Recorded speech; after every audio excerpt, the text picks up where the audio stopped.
And we're getting into a conversation on hate unpunished. When words divide and justice stays silent, we're going to have to ask a number of those questions. And then to help us get into that conversation this morning, Bishop James Mbugua is a leadership consultant, and he's here this morning, and he joins us today in the company of James Wanyande, who is a director of investigations and compliance at the NCIC. Both of them here this morning. Good morning, gentlemen. Good morning. Good morning. Good morning. Thank you so much for being here this morning and talking about sticky things, because we've come out of a season where, folks have spoken unbridled, and we're getting into seasons where we're likely to see a lot more of that happen. And the question is just how much can we curtail? But before we get into that, Dennis is going to share today's proverb. We'd love to get your interpretation of it. Yeah, so our proverb today comes from the country Sao Tome and Principe. And it is an island country located in the Gulf of Guinea off the west coast of Central Africa near Equatorial Guinea and Gabon. And the proverb that we get from this country today is soft water on hard stone hits until it pierces. Soft water on hard stone hits until it pierces. How would you interpret that, Bishop? Soft water on hard stone. On hard stone. Hits until it pierces. It talks about the power of persistence. Mm-hmm. That if you are weak and not that strong, but you persist on doing something, ultimately you'll be able to achieve what you desire to do. Persistence. Mm-hmm. Yeah. James? Yeah, I agree with Bishop here. Mm-hmm. You have to be consistent at certain actions. If you consistently do something, regardless of whether, even if it's soft water, mm-hmm. then it has an impact in whatever it is that it's trying to achieve. Mm-hmm. So consistency in action will definitely result into something. Something, yeah, well put. Consistency. I mean, it's just believing that at the end of the day, there is that light at the end of the tunnel, even when you don't see it. Indeed. Yeah. Absolutely. And I guess even when you do a good thing, even when that's for a good thing, we probably see the same also then for a negative thing. And that perhaps could form the basis for what we speak of this morning. Mm-hmm. That if you consistently use words in a negative manner, or you consistently speak in a certain way, you will get people to start to believe the things that you say, and they inadvertently will act on those things. It may be extreme, but we'll give the example of the genocide that happened in Rwanda, and that a lot of the killing took place on the mention of words from people who were supposed to be influential in society. But we saw that, whether it was on radio, whether it was people standing in a baraza, and that hundreds of thousands of people were killed at the mention of a particular element of hate. Just speech. They didn't have to do it, but other people did it on their behalf. We have seen recently words like that having been spoken. We have seen and we have heard, especially from the political arena, things that have been said. The NCIC was established for many reasons. To curtail one of these, to curtail this was one of the reasons why it was set up. So maybe we can start with you, James. I was going to say James. Both of you are James, but not the bishop. James, the investigator. When we see the things that we see in public having happened, and we know the things that have been said in public before, but all that happens is that folks get a slap on the wrist, and it doesn't happen, nothing is done beyond that. Can we really say that we are trying to avert hate speech or hateful action when we see these things continue in public? Thank you for the question, Ndu. As a commission, we're a creature of statute. We're created by the National Cohesion Integration Act, and that therefore gives us the powers to act or not act. So one of the requirements of the NCI Act is to carry out what is known as conciliation. Mm-hmm. So what happens is after we carry out investigations and we establish that perhaps the law has been broken, before we take somebody to court, we are mandated by the law to do conciliation, which is basically an alternative dispute resolution. That is why a lot of times we say people are getting a slap on the wrist. Yeah. But it's a requirement. It's a requirement of the law. Yeah. So when perhaps when a politician or a perpetrator then does not carry out conciliation, then is when we will take the matter to court. But most times the first cause of action that we are mandated to undertake by the law is to carry out conciliation. So the public might feel that it's a slap on the wrist or just an apology, but it's a requirement of the law. Quite a number of times as a commission, we have taken people to court through the ODPP. And once we have, for example, a politician in court, they will then say, I have not gone through this process of conciliation. And the court then sends us back to carry out conciliation. And you'll realize that is, a loss of public funds, because investigations take quite a bit of funds. So you go out to the field, look for witnesses. You're spending money carrying out. Why does conciliation have to take place? It's a requirement of the law. The Act, the NCIC Act, mandates us that before you take somebody to court, you shall ensure that you carry out conciliation. It's a requirement. So if I don't do conciliation and then I take you to court, you will raise an objection to the charges and say, I did not go through conciliation. And quite a number of times the court has sent them back to us and says, carry out conciliation first before you bring them to court. Okay, maybe we'll come back in a bit to actually then what conciliation means, and then for real what it means, and then how it's carried out. But Bishop, what I'm hearing and what we've tended to see is that then folks can get away with murder, literally. Can say whatever they want, can do whatever they want, and they know that, okay, I'm going to have to go through conciliation. And then, if there's no threshold for proof, then, you can get away with whatever you want. We've heard some incendiary things being said in the last few months. And if anybody were to pick that up, we could actually get into very dangerous waters. Are we giving people carte blanche to then do whatever they say, whatever they want? I think the law in providing for conciliation gave an opportunity to an offender to consider his ways, his or her ways, and change, and perhaps not be found offending one more time.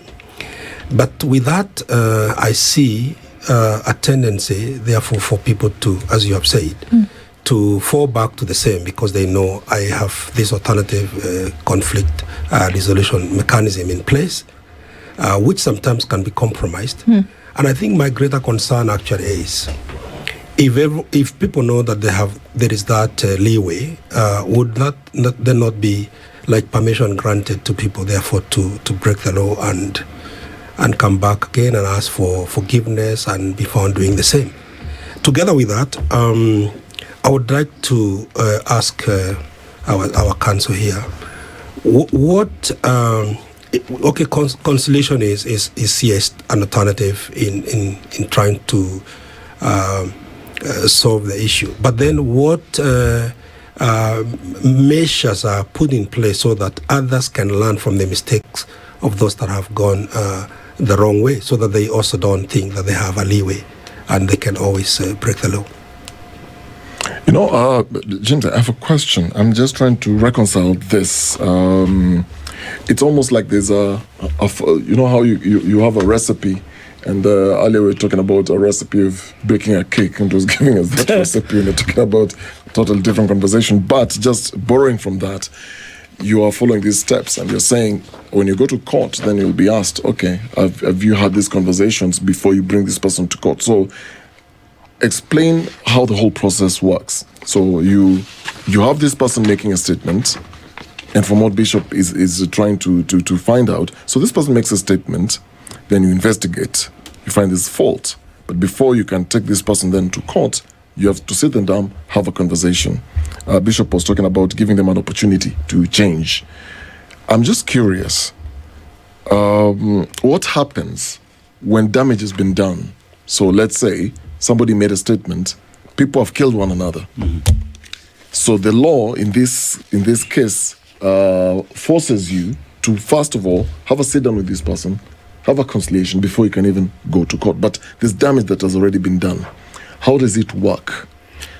Yes, thank you, Dennis. I think it's important to note that, of course, where damage does take place, then conciliation probably would not be the most ideal situation, and each case is dealt in its own special circumstances. So definitely, where damage has taken place, then we would then say that conciliation would not be the best course of action. But it's also important to note that the fight against hate speech is not just a matter of the National Cohesion and Integration Commission.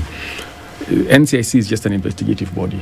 And like any other criminal justice system, there is the ODPP. Therefore, once we do carry out investigations, and as in our opinion, a law has been contravened, then we forward the file to the ODPP to then advise on whether they will carry out prosecution or not. And in a lot of instances, then the ODPP says, this matter is best settled via conciliation, for example, or this matter can then, proceed to court. So a lot of times we do receive a lot of flack, and I'm not trying to pass the buck, but there are a number of bodies who are involved in the fight against hate speech, including the ODPP. So a lot of times we do forward files to the ODPP. Sometimes it takes a lot of time for them to get back to us, and you realize that some of these crimes, like hate speech, if you don't act on it immediately, then the damage is done, or public lose confidence in institutions, and therefore we all have to play our part. If, for example, I forward a file to you and you take 5 months to respond to me, the public might not be aware of what's happening in the background. The public just knows, so and so said this. NCIC claimed that they're investigating. It's now been 5 months. This politician has gotten away with it. But you see, it's at the back. I forwarded my file to ODPP. He's must do his processes.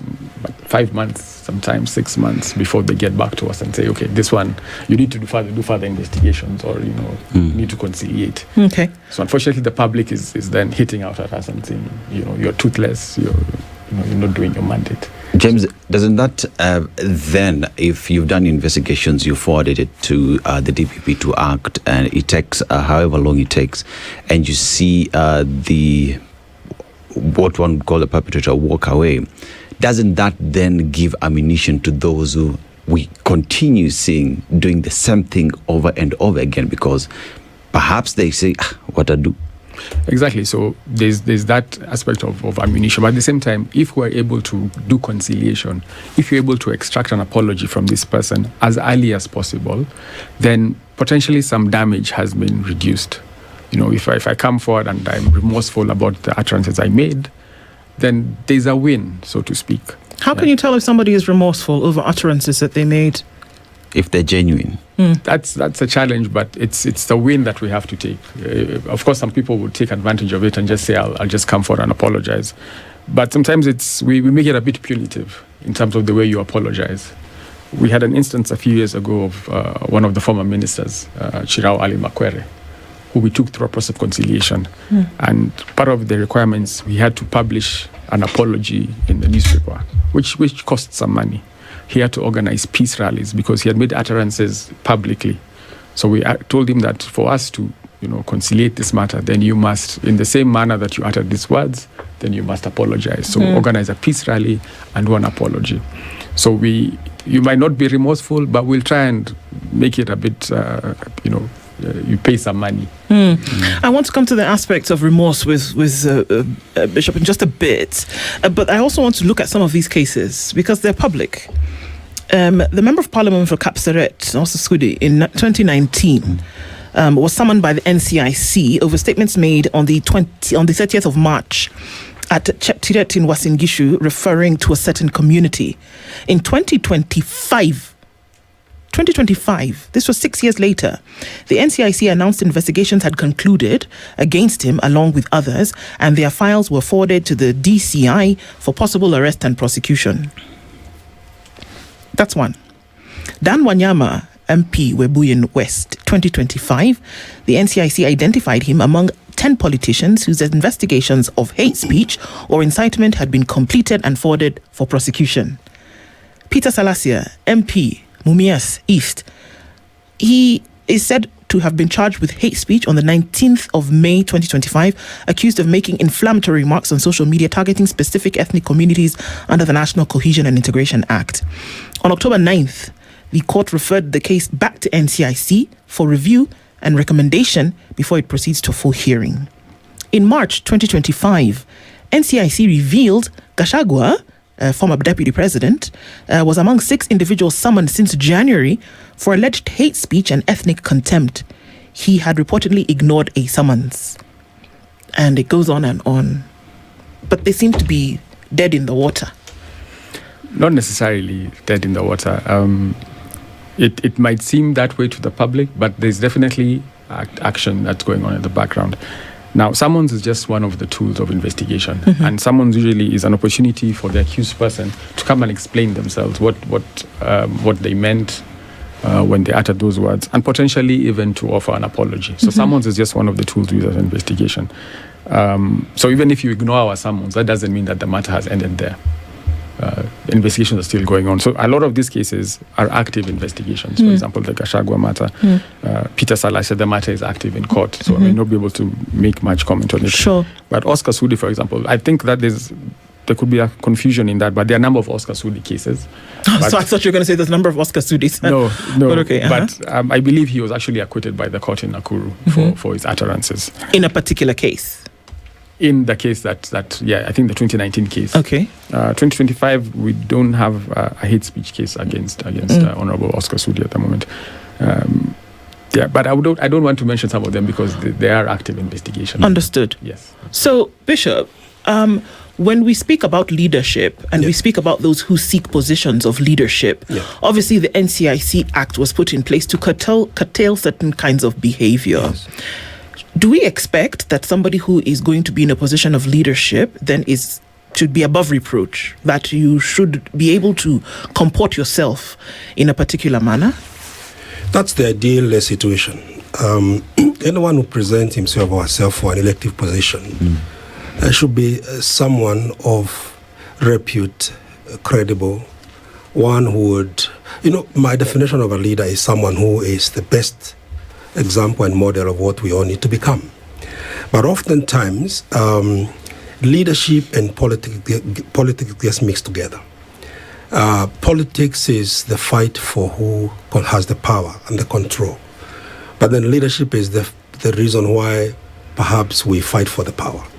If, for example, I'm vying for a seat and then I finally get elected, I sit in that place as a leader to execute, the mandate given to me by the people.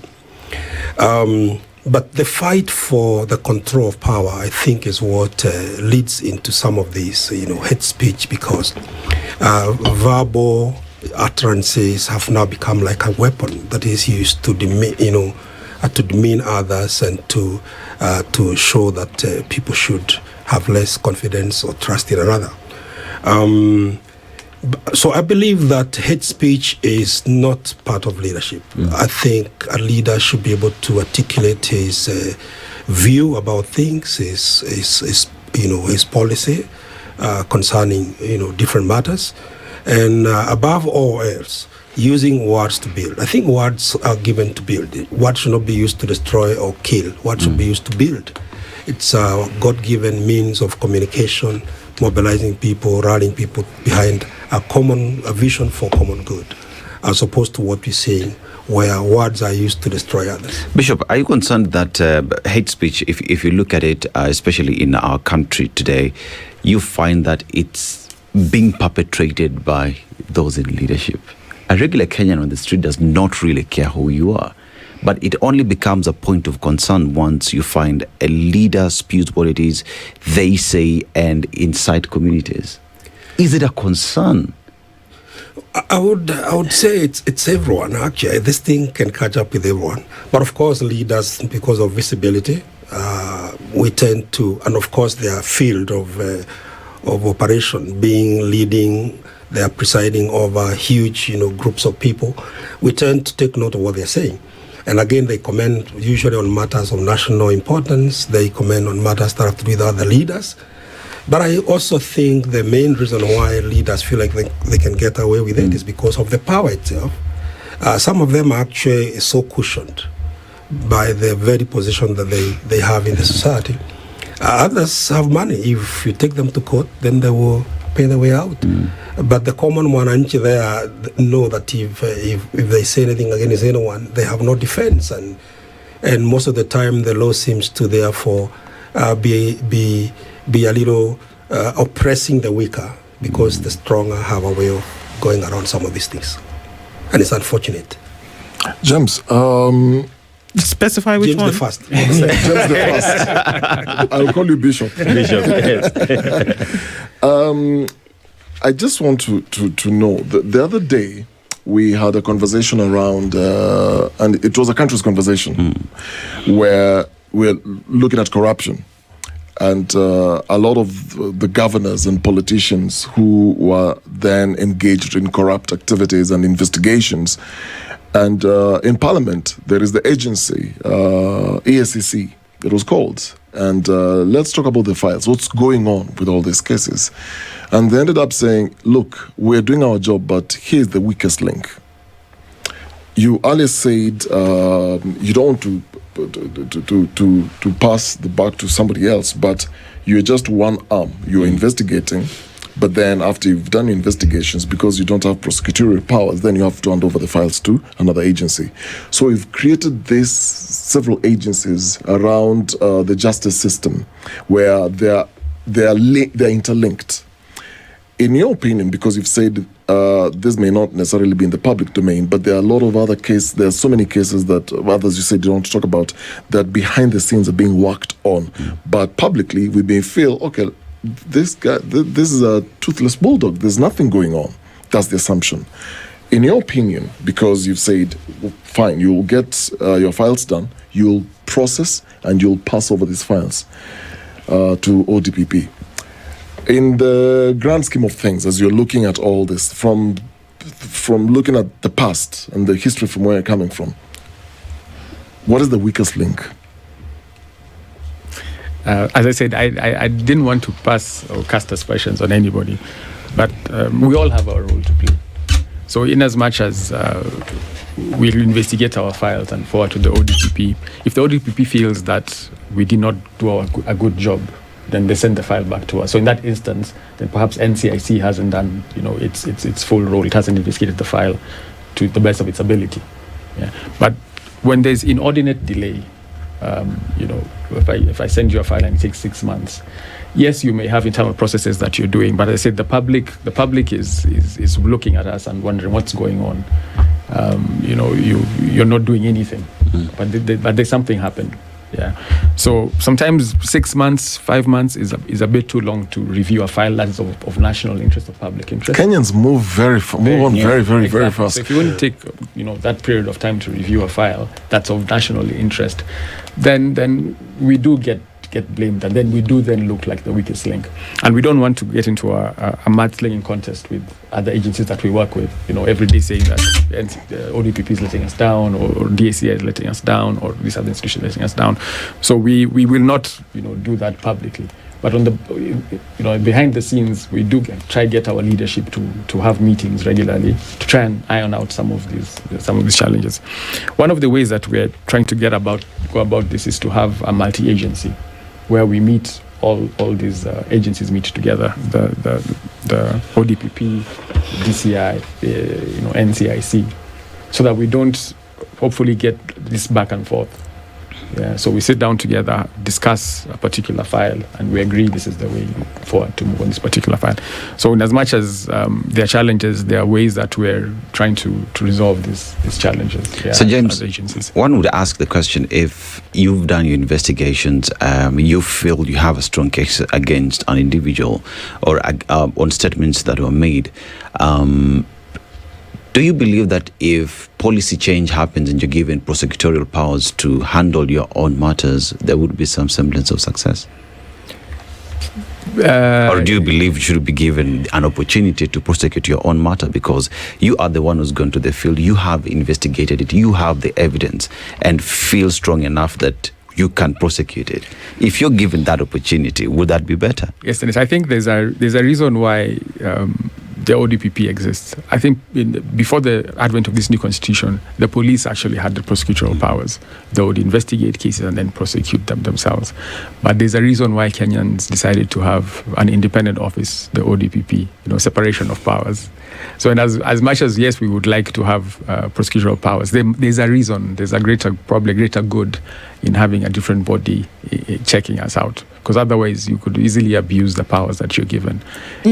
Yes. Do you feel, as an investigator who has combed through these things over and over again, do you think that the mandate of the NCIC then should be amended? Should the law be amended to allow certain things to happen?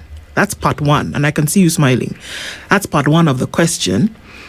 And then, I guess an addendum to that is that because laws are amended all the time, we just came off of 8 of them being amended last week to then be able to tweak things to happen in a certain fashion.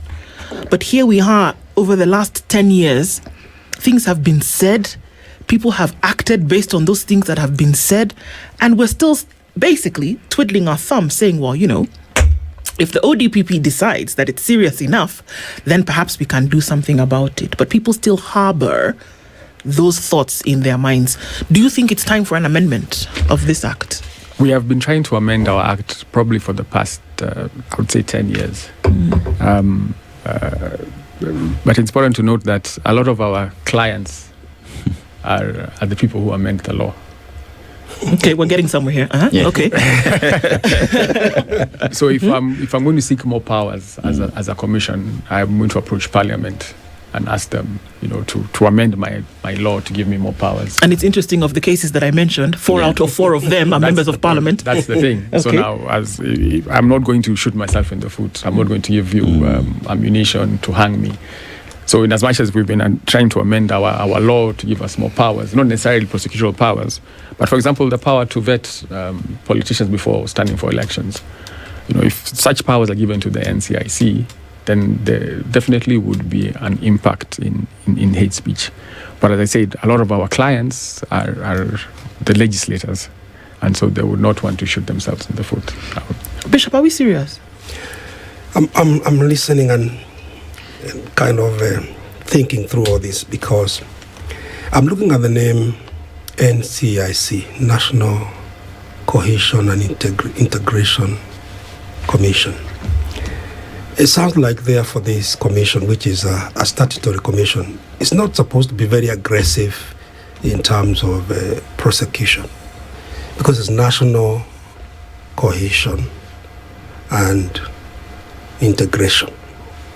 And I think that's why that clause about conciliation maybe is seen as a major way of dealing with the offenders. But that being the case then, as James has said, even as NCIC was to be given more power, and that would require that therefore the legislature sits down and of course formulate the law, and finally the executive has to sign and agree. And the people that perhaps are the greatest offenders are actually the very people who would have to go back to. So does that maybe mean that we need to call someone else maybe to accountability, maybe not NCIC, or maybe together with NCIC, we need to call someone else to accountability? Why is, for example, a file taking so long before people are prosecuted? Because I guess the punishment of one will become a lesson to the many. But until we see someone really suffering for their hate speech, we will still keep speaking, in a manner like this suggests that we don't respect the freedom of others, even though we have the freedom of speech and expression. But that does not mean we should infringe into other people's rights and freedoms. Just a question. Okay. Now, let's look at some of the things that happened in other places where hate speech was used as a tool of war. The radio broadcast in Rwanda, the infamous Radio Télévision Libre de Mille Collines broadcasted hate propaganda daily, every day. Remember the water what is the proverb? Every day, the water in the thing, it will eventually get you what you're going. Yes. Soft water. It used jokes, songs, and talk shows to dehumanize Tutsis, calling them Inyenzi, which was cockroaches or enemies of the state. The announcers gave names and addresses of Tutsis, encouraging listeners to find them and kill them. We already know that later this exact thing happened because somebody was being fueled to pay them. This exact thing happened. The 10 Hutu commandments of 1990 encouraged Hutus not to marry, do business with, or trust Tutsis. Extremist politicians labeled Tutsis as foreign invaders or traitors, portraying genocide as self-defense. It went on and on and on, but it was a daily thing. Every time they got an opportunity, politicians would speak about this thing, and people actually took what they said as gospel truth and actually went ahead and did it. That's the seriousness that we're talking about this thing. We can sit here and we can say that, oh, well, you know, somebody may say something at a rally, but doesn't really have that much impact. It does. We still remember till today when somebody said, Ukiwaona weka? We remember it till today because the impact that it had as a result of that, till today, guess what? In conflicts, people still take the tire and they put it and they burn it, don't they? They do. So what is our response then to the very glaring possibility of the impact of some of these words that are used? Can we handle it with kiddie fingers, with kiddie gloves? Or must we fight fire with fire, really? Yes, and, the media definitely has a role to play. You've highlighted the issues in Rwanda, and even locally, we had one media personality who was charged with crimes against humanity at The Hague after the 2007-2008 post-election violence in Kenya. You know, one of the journalists did get that charged. So as a response, the Commission has done a number of things. Now, first, we developed media guidelines for hate speech. Yeah. Basically to train journalists on how to identify what potentially could be hate speech and not to broadcast that. We have undertaken a lot of trainings of the police force. You know, you realize that hate speech is a new crime. The NCIC Act was passed 2008. And therefore, a lot of the police who get trained in Kiganjo might not get this kind of training. So as an NCIC, we've developed a training manual to train the police on the identification and investigation of hate speech. We're currently developing guidelines to prevent dissemination of misinformation and disinformation online. Yeah, so as we're able to train general public on how to identify what is misinformation and disinformation online, because that definitely could have an impact on spreading hate speech. So it's not exactly kiddie gloves. If the prosecution bit of it is not working, then there are other measures that we're trying to institute as a commission. But also important to note that the commission does not just work on hate speech. You know, we have a very wide mandate, issues of ethnicity within the country, issues of equal distribution of resources. So there are other things that as a commission that we do that would have an impact on issues of cohesion and inclusion within the country, not just on hate speech. Yes, thank you. Bishop, I have a question based on what James has just said in terms of the mandate, and by extension, it's not just covering hate speech. Are we dealing with a deeper problem? And maybe we're throwing dirt at the commission, and we go to its formation. And you know how they say in church, the foundation is very important. Yeah. And the reason why NCIC was created to begin with was in response to what we saw, 2007, 2008. Yes. That's the post-election violence, where people died, a lot more injured. And this was as a result of the disputed presidential election. So let's start there. That was the reason why NCIC was actually formed. Now, when we look at the violence, what then it exposed? It exposed ethnic divisions. It exposed hate speech that we just talked about, and political intolerance. Those are the three key things. Then the commission was formed. But are we trying to address an issue here that a commission may not necessarily be able to deal with? Because years later, this is 2007, 2008, we're in 2025. And from where I sit, we are still so polarized along ethnic lines. And we've had a lot of, and this has extended the other day. But this was, I think, was it during Sabasaba or was it last year? I'm trying to remember, where we had a politician who was saying he's going to marshal all the warriors and the young men in his community. To all come in buses to Nairobi with Pangas and Rungus. He never necessarily mentioned a tribe, but he was talking about the Gen Z protest. Tutaenda how, tutapambana now, na hizo masimu zao, those kind of things. But this is galvanizing warriors from his own community, and it's not necessarily ethnic, but is creating an army around the community to go and attack a group of people. We even had another one who said he would kill 5,000 young people at a go. Exactly, we had that. So we are seeing politicians being very clever, and this thing is morphing. It's not necessarily pointing at a particular tribe. It's a particular group of people. It could be human rights activists, for example. It could be the Gen Z who are tribeless and all that. What exactly are we dealing with here? And can NCIC then, with all its mandates and all these things that you're talking about, really deal with the core issues of Kenya? Because from 2007 to 2008, look at what happened and the lessons. And we talked about Rwanda. Andon has given an example of what happened in Rwanda. And back then, we kept saying that we can't go the Rwanda way. And then later on, the politicians who are saying, maybe actually we need to go the Rwanda way so that we can learn our lessons, never to go back to talking about tribe. Where is the soul of this country in this conversation? I believe that NCIC alone cannot, kill this giant. I'll take us back to that 2007, 2008. What were we fighting for? Fighting for power, fighting for resources, fighting for our ethnic identity and whatever goes with it.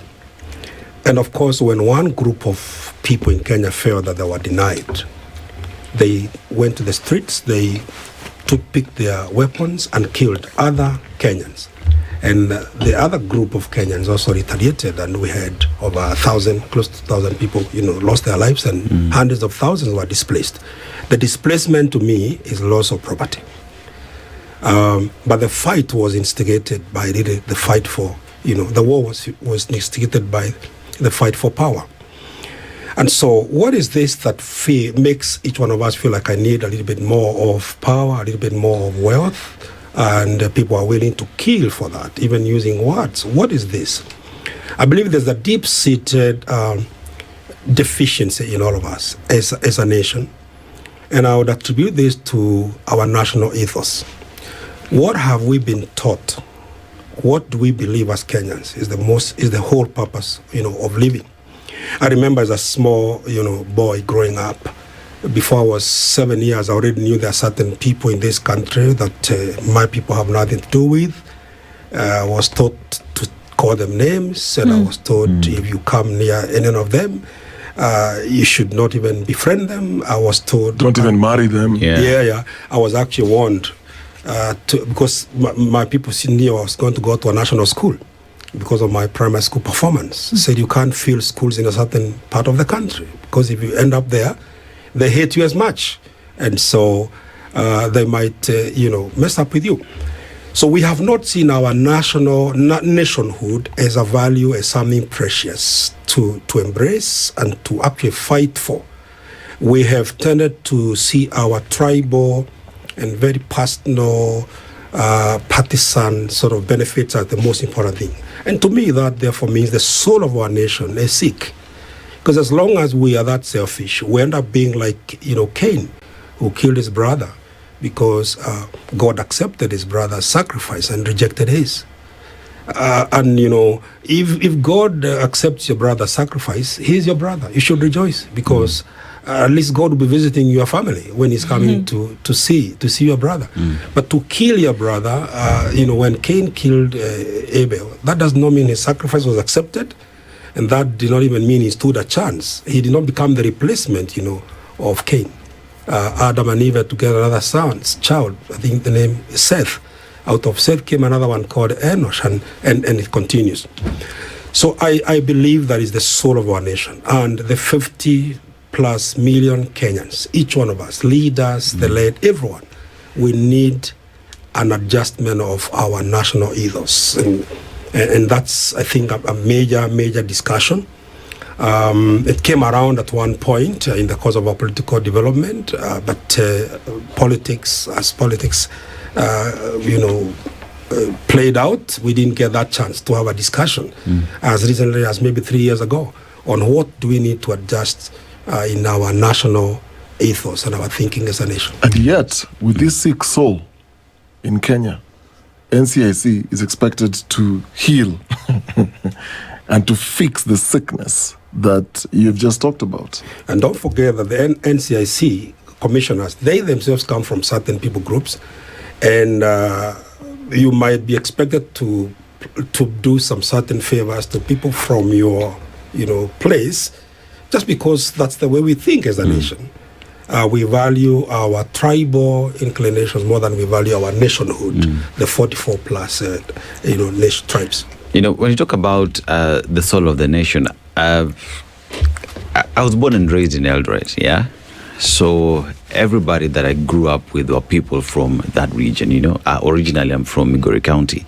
My friends, schools I went to, I speak a little bit of Kalenjin. And if you ask me today about Makori, I know more of Eldoret than Makori. If I'm traveling at night, nitapotea Makori, because I don't know anything about Makori, but I know everything about Eldoret.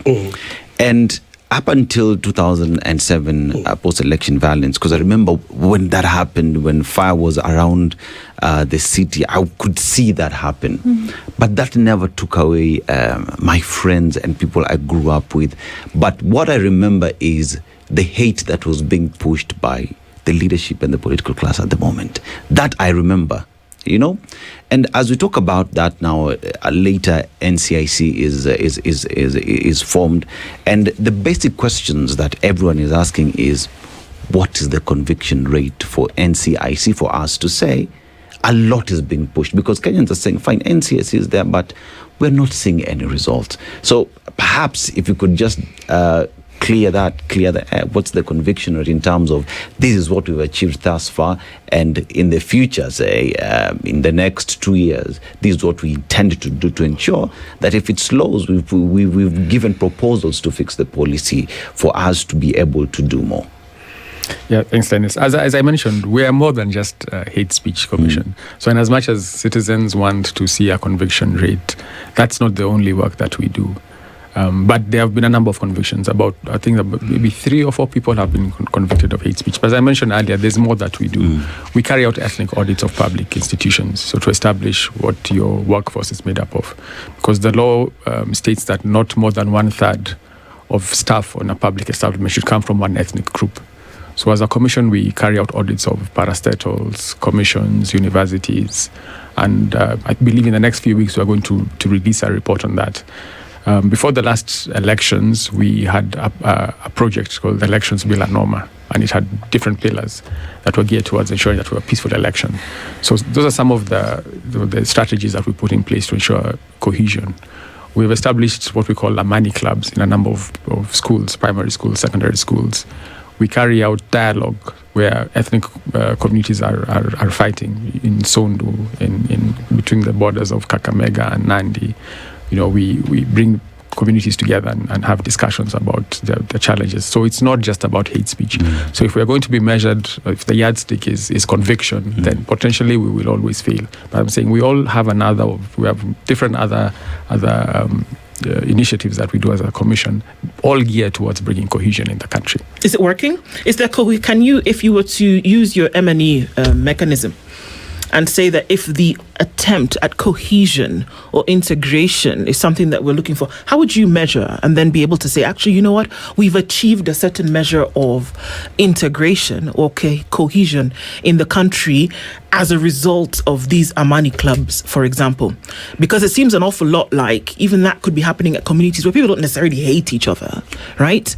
People are intermarrying all the time. But for some reason, when somebody, and that's why I think perhaps this is why we insist on the hate speech kind of thing, because for some reason all somebody's got to do is open his or her mouth and people gravitate very quickly back to those communal cocoons and will then want to operate in that setting. So how has the integration and cohesion worked? Because one would assume if it has to a place whereby it's acceptable, it would not be so easy then to influence people's minds to reawaken the conversation? I disagree with you on that because the past few weeks, I don't want to mention names, but there have been conversation, especially online, about an attempt to have certain ethnic groups fight. But once these utterances were made by these politicians, if you followed the conversation online, people say that we are not going to divide us along tribal lines. We are now immune to that. And those are part of the trainings that we do as an institution to ensure that the public are not easily manipulated. They realize what the dangers are of these utterances that are made by politicians, and therefore we become immune to them. So in as much as a politician or a political leader might come up on a podium and make utterances that are geared towards dividing us along ethnic lines, I think the citizens are now more learned. They realize what the dangers of what these politicians are doing, and we therefore are resistant to that. Is that the people who've just decided that they're going to say enough of this? And because that's where my question went. In terms of the initiatives for integration and cohesion that the NCIC, by the way, is definitely working on, or things that have been done, do they serve as deterrents? Do they ensure that this cohesion integration is taking place? Or are people of the country just sick and tired of this nonsense and say, we're not doing this anymore, regardless of who comes to tell us? And that's why everybody was, I am Joroge, I am Duta. Yeah. Everybody did that because they're tired of this thing, and not necessarily because somebody sat them down in a room during a workshop and said, actually, guys, this is how we should operate. I would of course say it's a combination of both. We definitely are, as a nation, fed up with being, trying to be divided along tribal lines, because, as you said, we're intermarrying. Dennis grew up in Eldoret. All his good friends were from Eldoret. He doesn't know much about Makori. I was brought up in Nairobi. All my friends are from different ethnic groups. Therefore, when a politician begins to try and divide us along ethnic lines, that doesn't make sense to a lot of people, to the Gen Zs who are, tribeless and all that. So there's an element of, yes, we're as a nation, we're now resisting this manipulation along ethnic lines. But of course, we have done some work as a commission towards eliminating issues of negative ethnicity. Yes. Bishop, now let's look at it from the part of leadership and as a clergy now. In terms of dealing with where we find ourselves as a country in terms of divisive politics, ethnicity, hate speech, how concerning is it for you from a point of a leadership consultant and as a member of the cloth? Like I mentioned earlier on, I believe that the soul of our nation needs treatment. As much as words have been used to divide us, what we're referring to as hate speech, but I also would like to say that words have been used to heal us and to bind us together and to bring us together. And we have a golden opportunity, first of all, from the church where I serve, to preach reconciliation, cohesion, peace, and love from our pulpits. It would be very unfortunate for any preacher, any church, anywhere to be tribal and to be issuing hate statement, etc., etc. It would be so unfortunate. Not that I have found one, but I do know, like in the case of Rwanda, church was part of. It was one of the factors that was one of the communities that was used to, peddle hate in that nation that led to the loss of many lives. So I believe that we should use the power of words to build, not to destroy. So every leader should now include in their speeches, in their whatever they say, words that build us, that encourage us towards forgiveness and conciliation and working together. I think we all need to study the policies and study some of the statements that have been issued by NCIC and include them into our other speeches and communication, the nation. Definitely, there is need for what we call civic education on this matter. I don't think civic education is just about election. Most of the time we just remember to do civic education when elections are around the corner. But such a matter will require national drive, and we show our people the importance of being careful about what we say, illustrate to them the negative impact some negative words would have on people, and show them how to be better in building. Because this far, Kenya has been built through words. From the founding president to date, our current president, every time they have used words constructively, then the nation is built. But anytime someone uses words to destroy and demolish, definitely we have incurred, some losses. Right. There's a lot of work that's got to be done, that's for sure. We're getting into, I think we're already in the throes of political silly season where a lot of this is going to happen. Good to know that there is a guard on all of this. But our time, unfortunately, at this point comes to an end. James Wanyande is the Director of Investigations and Compliance at the National Commission for Cohesion Commission, as well as Bishop James Mbugua, who is a leadership consultant. Thank you both for being here this morning. We continue with these conversations. This is the Situation Room, the only way to start your day.